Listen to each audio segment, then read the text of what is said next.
lichens up here. So we're going to talk about bryophytes, or the mosses, as they're commonly known as. And they were the first land plants in the kingdom of plantry, which were in the sea. They begin their the first stage. They will make these sporophytes, which are haploid, and they eventually produce spores, which then these spores grow into gametophytes, which then end up producing sperm and eggs, and then they undergo sexual reproduction, which makes the zygote. This is the ideal spot for mosses and lichen because this is the same kind of situation would have been found when the first land plants came onto shore. Bryophytes and lichens form like a stepping stone for other later successional plants, such as the blueberry or the huckleberry, or even the trees that will grow later on.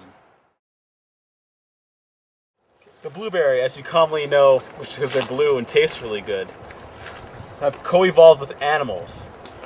When the ovary is actually ready, this fruit will turn a bright blue, which symbolizes it's basically ready to be eaten. This is really interesting because the seeds are able to be digested, and when the animal, goes to the bathroom in the woods somewhere, the seeds are deposited with some feces, which allows them to grow really well, because they have all the nutrients they need now.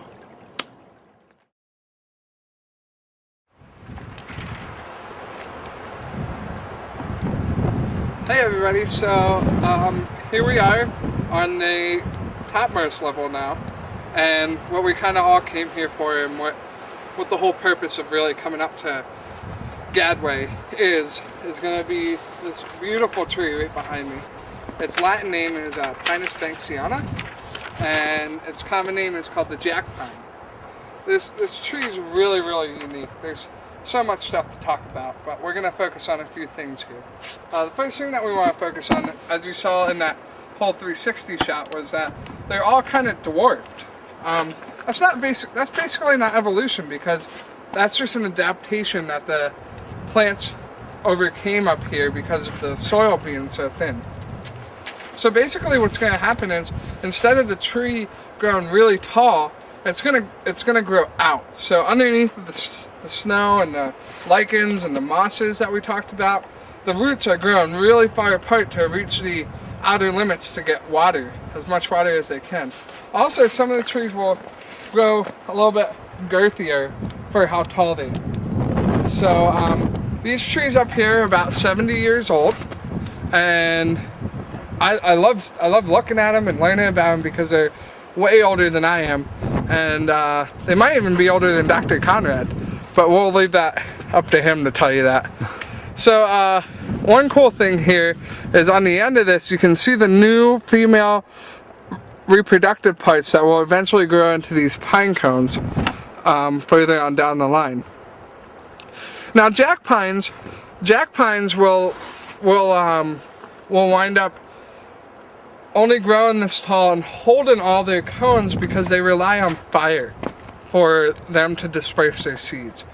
So what's really cool about this is that their fire return interval is about 150 to 160 years, and the age of the jack pine will only get to about 150 to 160 years. So the jack pines need fire for them to disperse their seeds, and genetically these specific jack pines can only live to 160 years old. With the fire return interval versus the age of the tree will only live to about 160 years old. Now, because of that, they'll hold all their pine cones in this cone that's called a serotinous cone.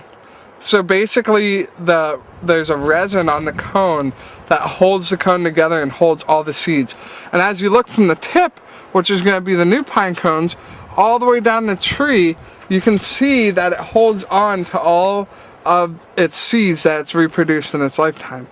This is going to be something called a gene bank. We've learned about gene banks in the evolution class of how you can find genes through contacting companies that that data.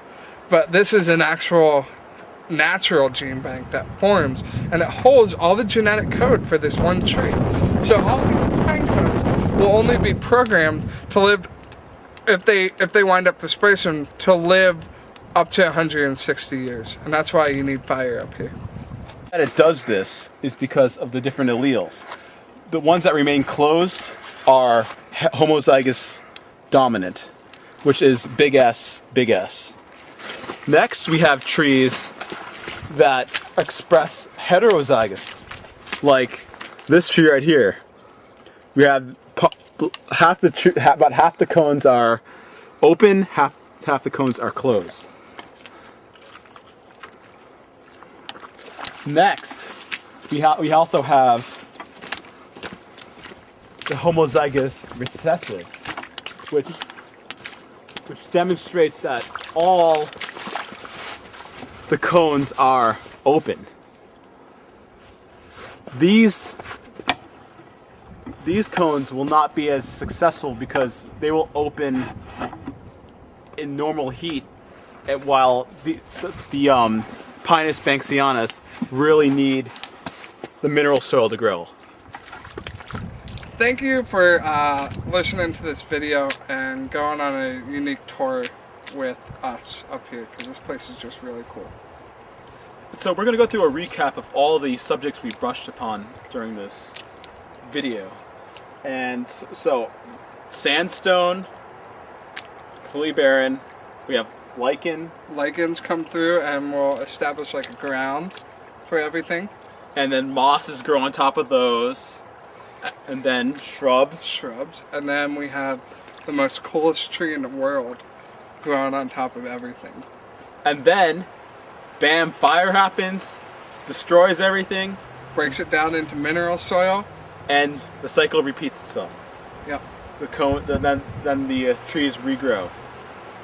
And we're not, you might not know about this, but New York doesn't have a let it burn policy.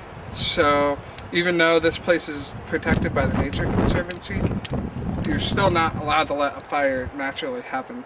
So with the fire return interval being 160 years and these species being 70 years old, they're about halfway through their lives right now. And we're at some point in time we're going to have to allow this prescribed burning to happen so these species can reproduce.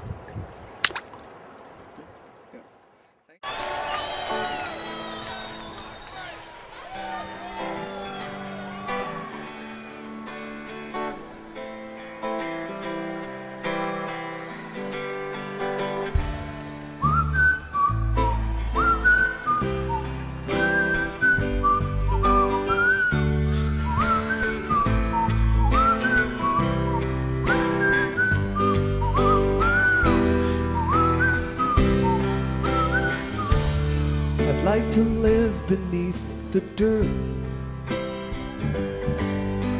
a tiny space to move and breathe is all that I would ever need. I wanna live beneath the dirt, where I'd be free from push and shove, like all those swarming up above. Beneath their heels I'll spend my time. I'll wriggle in the earth and dew, and sometimes I will think of you. And if you ever think of me, kneel down and kiss the earth and show me what this thought is worth.